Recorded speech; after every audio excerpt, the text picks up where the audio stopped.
Thanks for joining us on Medwatch today. I'm Vanessa Villafuerte. One of the leading causes of stroke is called intracranial atherosclerotic disease, also known as ICAD, when the arteries in the brain are blocked. For one local man, that diagnosis changed everything. But thanks to the nationally recognized stroke team at Community Regional Medical Center, he was equipped for every stage of his journey. And I first seen him over at our friend's house. And at that moment, I already knew. I was like, that's going to be my husband. I just knew it. For decades after this love at first sight, Charlene Ross has been at her husband Michael's side.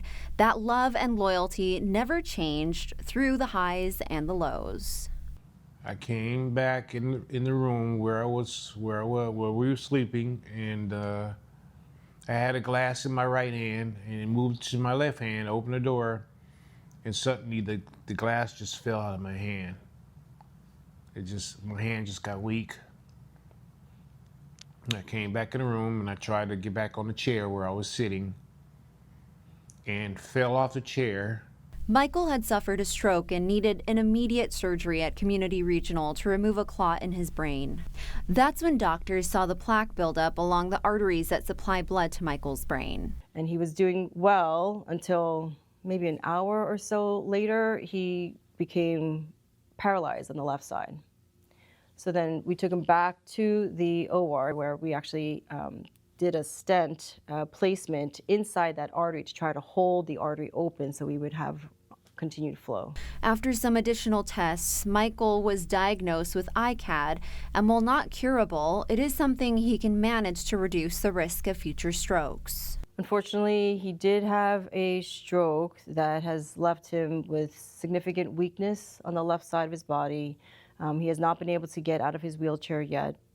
He's going to physical therapy on a regular basis.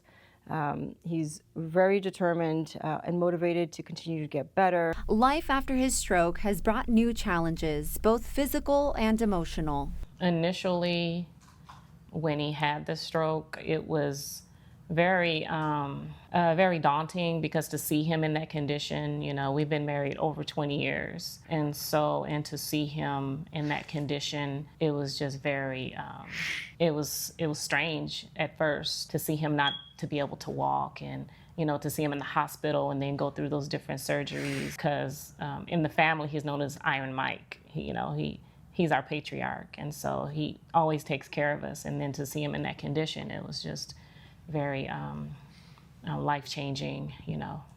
Despite the setbacks, the family remains hopeful and grateful to still have Michael with them. Pre-stroke, he was a different person. He wasn't healthy.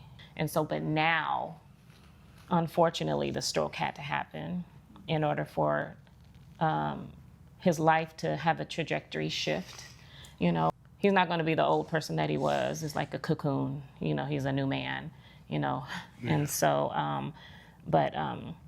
now we're just getting used to the new normal.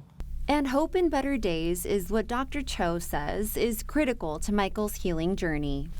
The positive outlook really sets the stage, though. So wanting to do those things and still being able to appreciate the positive things, I think gives meaning to having survived a stroke. Just determined to do the things that would take my son to the football game like he wants me to take him to the football game, the Fresno State game. So I promised him I would do that. So I'm determined to do that.